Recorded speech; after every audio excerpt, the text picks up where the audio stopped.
જય શ્રીમન નારાયણ. રામાનુજદાસ શ્રીમાન ગટ્ટુ વેણુગોપાલ સ્વામી દ્વારા વર્ણન કરેલ શ્રીમદ ભગવદ્ ગીતાનું ગુજરાતી ભાષાંતર હું આપને કહી રહી છું. અધ્યાય 17 શ્રદ્ધા ત્રય વિભાગ યોગ. શ્લોક 9. કટ્વામ્લ લવણ અતિવુષ્ણ તીક્ષ્ણ રૂક્ષ વિદાહિનઃ આહારા રાજસસ્ય ઇષ્ટા દુઃખશોક આમયપ્રદાઃ. ઓમ. ગીતાચાર્ય શ્રી કૃષ્ણ પરમાત્મા અર્જુન સાથે આપણને બધાને શ્રદ્ધા ત્રય વિભાગ યોગ શીખવી રહ્યા છે. પરમાત્મા કહે છે, અર્જુન, અત્યંત કડવા, અતિશય ખાટા, અતિશય ખારા, અતિશય ગરમ, અત્યંત તીખા, શુષ્ક અને ઉષ્ણ આહાર રાજસિક પ્રવૃત્તિ ધરાવતા મનુષ્યોને પ્રિય હોય છે.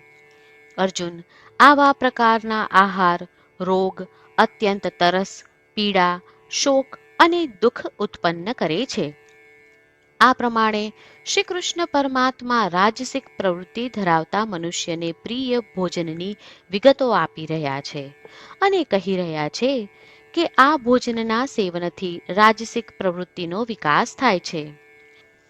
રજોગુણને વધારનાર આહારનું વધુ પડતું સેવન ન કરતા બને તેટલો સાત્વિક આહાર લઈને સ્વયંમાં સાત્વિક પ્રકૃતિ, સદાચારી સ્વભાવનો વિકાસ કરીએ અને આપણી વૈદિક પરંપરાને અનુસરીએ. શ્રીમન નારાયણની પ્રાપ્તિને આપણા જીવનનું ધ્યેય બનાવતા અને માત્ર શ્રીમન નારાયણનું શરણ લેતા ચાલો આપણે બધા શ્રી કૃષ્ણ પરમાત્માના શબ્દોનું આ શ્લોક સ્વરૂપે પુનરાવર્તન કરીએ. કટ્વામ્લ લવણાત્યુષ્ણા તીક્ષ્ણ રૂક્ષ વિદાહિનઃ આહારા રાજસસ્યેષ્ટા દુઃખશોકામયપ્રદાઃ. શ્રી કૃષ્ણ પરમાત્માએ આખી ભગવદ્ ગીતાનો સાર અધ્યાય 18ના શ્લોક 65 થી 70માં 8 ઉપદેશ દ્વારા કહ્યો છે. શ્રી કૃષ્ણ કહે છે, જે મારા આ 8 ઉપદેશ અનુસરે છે તે મને પ્રિય છે. એ સર્વે ભક્તોનું હું બધી જ રીતે રક્ષણ કરીશ. શ્રી કૃષ્ણ પરમાત્મા પાસેથી આખી ભગવદ્ ગીતા સાંભળ્યા પછી અર્જુન કહે છે, કરીશ્યે વચનમ તવ. એટલે, કૃષ્ણ, હું તમારી આજ્ઞાનું પાલન કરીશ. તમે કહો છો એમ કરીશ. અને આથી જ શ્રી કૃષ્ણએ દરેક પ્રકારના યશ અને વિજય અર્જુનને આપ્યા છે. તો ચાલો આપણે પણ પરમાત્માને 8 વાતો પાળવાનું વચન આપીએ. પરમાત્માને આપેલા વચનથી મોટી કોઈ પૂજા, તપ કે યજ્ઞ નથી. 8 પ્રતિજ્ઞાઓ જે આપણે લેવી જોઈએ તે હું હવે કહું છું. આપ સૌ પણ એનો મન અને હૃદયથી વિચાર કરો.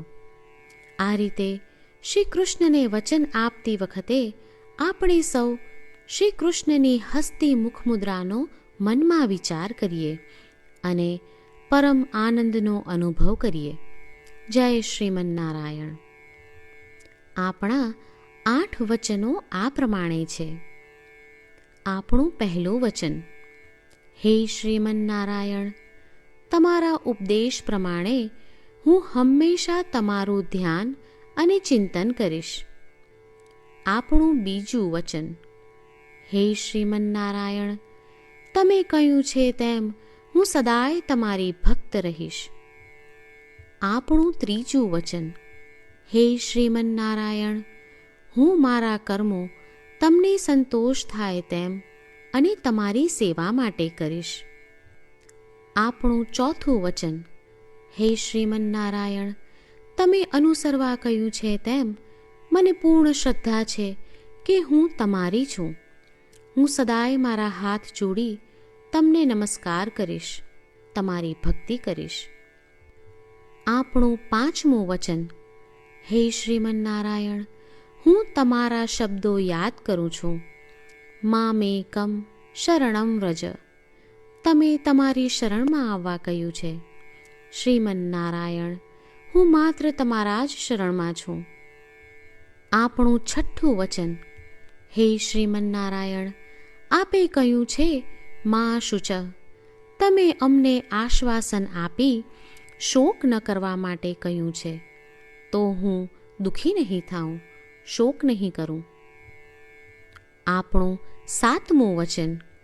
હે શ્રીમન્નારાયણ, અમારા કલ્યાણ અર્થે આપે શ્રીમદ્ ભગવદ્ ગીતા રૂપી આશીર્વાદ આપી અમારા સૌ પર કૃપા કરી છે, તો હું દરરોજ ઓછામાં ઓછો 1 શ્લોક વાંચીશ અથવા સાંભળીશ એવો સંકલ્પ લઉં છું.